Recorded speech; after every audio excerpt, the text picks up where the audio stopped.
Hello my dear students, I am Shashi Vasist, your English teacher from Rashtriya School Khadoda, Mother Branch. Today I am presenting here in front of you to discuss about our new chapter, articles.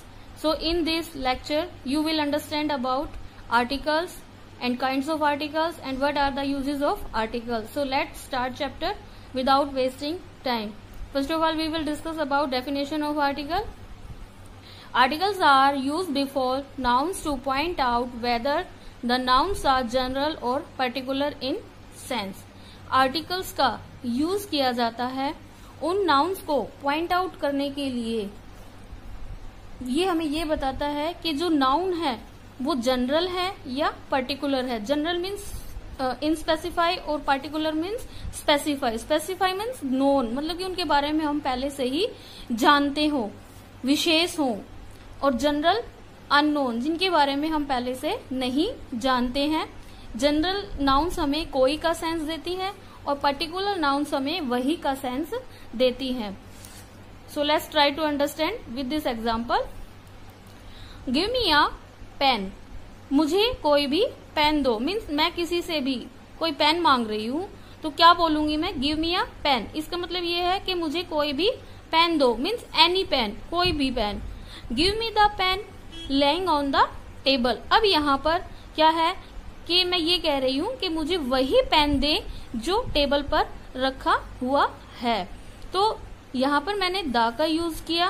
क्यों? क्योंकि ये हमारी particular noun है, particular sense they रही है कि मुझे वही पेन दो जो टेबल पर है. और यहाँ पर ए का हमने यूज किया, ए आर्टिकल का यूज किया. क्यों? क्योंकि ये हमें एनी पेन का सेंस दे रही है. मीन्स ये जनरल नाउन का सेंस दे रही है. तो जिन चीजों को हम जानते हैं उनके लिए हम द का यूज करेंगे और जो चीजें हमारे लिए अननोन है, जिनको हम नहीं जानते, उनके लिए हम ए का यूज करेंगे. इसी तरह से जैसे मैं कहती हूँ कि किसी भी लड़के को बुलाओ तो क्या बोलूंगी? Call a boy, call a boy. किसी भी मतलब किसी भी लड़के को बुलाओ. अगर मैं कहती हूँ call the boy who came yesterday, उसी लड़के को बुलाओ जो कल आया था. So next, kinds of articles. यहाँ पर इसमें हम पढ़ेंगे आर्टिकल्स कितने प्रकार के होते हैं. There are two types of articles. First is definite article. Definite article में आता है the. Indefinite article, indefinite article में आता है ए और एन. इंडेफिनेट आर्टिकल क्या होता है? A and N are called indefinite articles because they do not point out any particular person or thing. हम लोगों ने पहले ही समझ लिया है कि जनरल चीजें क्या होती है और पर्टिकुलर क्या होती है. तो जो हमारा इनडेफिनेट आर्टिकल है, इनडेफिनेट नाम से ही पता चलता है, ये ऐसी चीजों की ओर संकेत करते हैं जो कि इनडेफिनेट है, अनस्पेसिफाई है, जिसको हम नहीं जानते, अननोन है.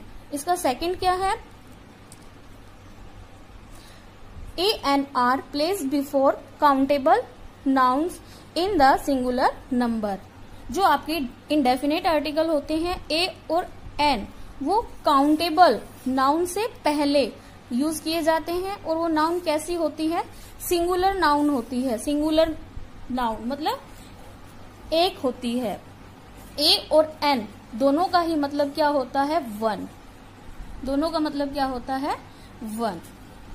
तो इंडेफिनेट आर्टिकल में आपने पढ़ा ए और एन का यूज ऐसी नाउन को, ऐसे पर्सन को पॉइंट आउट करने के लिए किया जाता है जो कि पर्टिकुलर नहीं होते, जो कि नोन नहीं होते. हम उनके लिए, वो हमारे लिए अनजान चीजें होती हैं.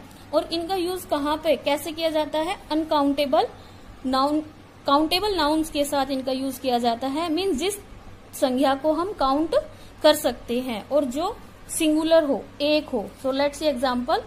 Give me a milk. अब यहाँ पर जो मिल्क है ये नाउन तो है, लेकिन ये कैसी नाउन है? अनकाउंटेबल नाउन है. कैसी नाउन है? अनकाउंटेबल नाउन है. तो इसके साथ हम ए आर्टिकल का यूज नहीं कर सकते, ये आपका रॉन्ग है. Give me a glass of milk. अब यहाँ पर जो ग्लास है, ये ग्लास क्या है? काउंटेबल नाउन है, इसको हम नंबर में काउंट कर सकते हैं. जैसे ग्लास है तो इसका प्लूरल क्या बन जाएगा? ग्लासेस बन जाएगा, एक वचन बहुवचन में. ठीक है. तो give me a glass of milk, तो यहाँ पर हम ए का यूज कर सकते हैं क्योंकि ये सिंगुलर नाउन है और काउंटेबल नाउन है।